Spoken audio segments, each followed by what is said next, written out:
Bom, como comentado anteriormente, o segundo bimestre vai ter que ter mais conteúdo do que o primeiro, vai passar mais rápido, porque a gente também tem pouco tempo, né? Com a reforma do ensino médio, perdemos tempo de língua portuguesa com a professora. Aqui, professor, esse aqui foi eu que fiz, valeu? Bom, Isso daqui, ó.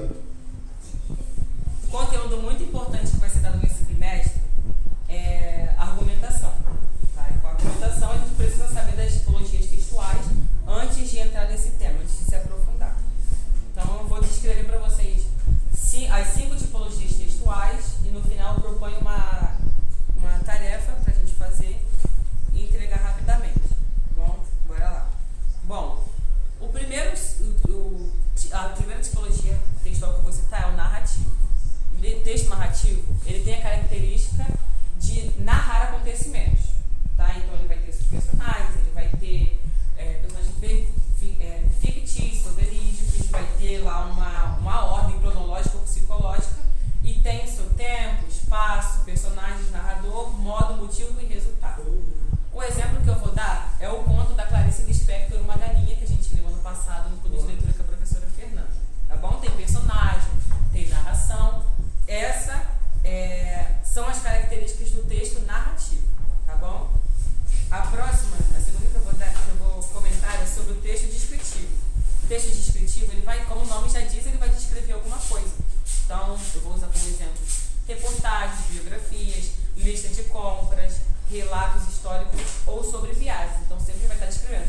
Fulano, vamos supor assim que você foi viajar no final de semana e quando você volta da viagem te perguntam como que era lá você foi para a serra, né? Vamos perguntar. Como que foi lá na serra? O que tinha na serra? Então você vai falar, olha, a serra era muito fria, tinha muita gente, o chão não era asfaltado, o sol nascia, era muito lindo. Então você vai descrever, tá bom? Por exemplo, como eu disse, uma lista de compras. O próximo é o texto injuntivo.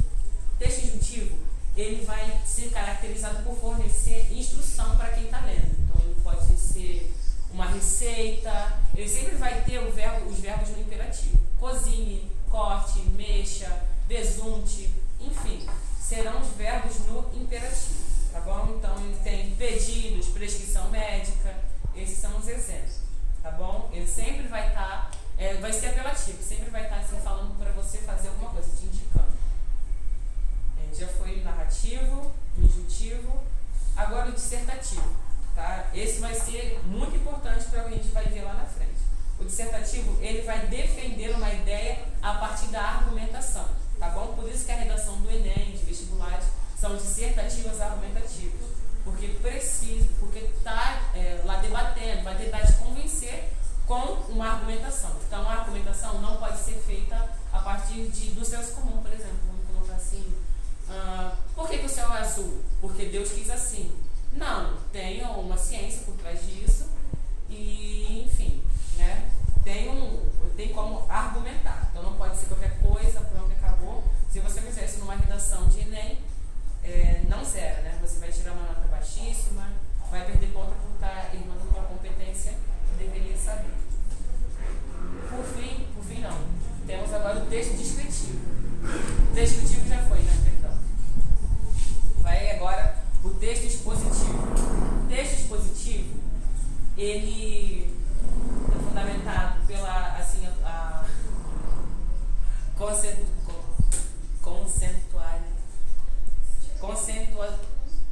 conceituação, né? Ele vai descrever, vai comparar, vai informar. Ele é um texto que normalmente vai estar em linguagem culta, tá? Na norma culta, como a dissertação, tá bom? Você tem que dominar a língua portuguesa para escrever um desses. Ele é fácil de ser compreendido por diversos públicos, diversas pessoas. Ele apresenta informação, muita informação sobre determinado assunto, então eu vou usar o exemplo uma reportagem.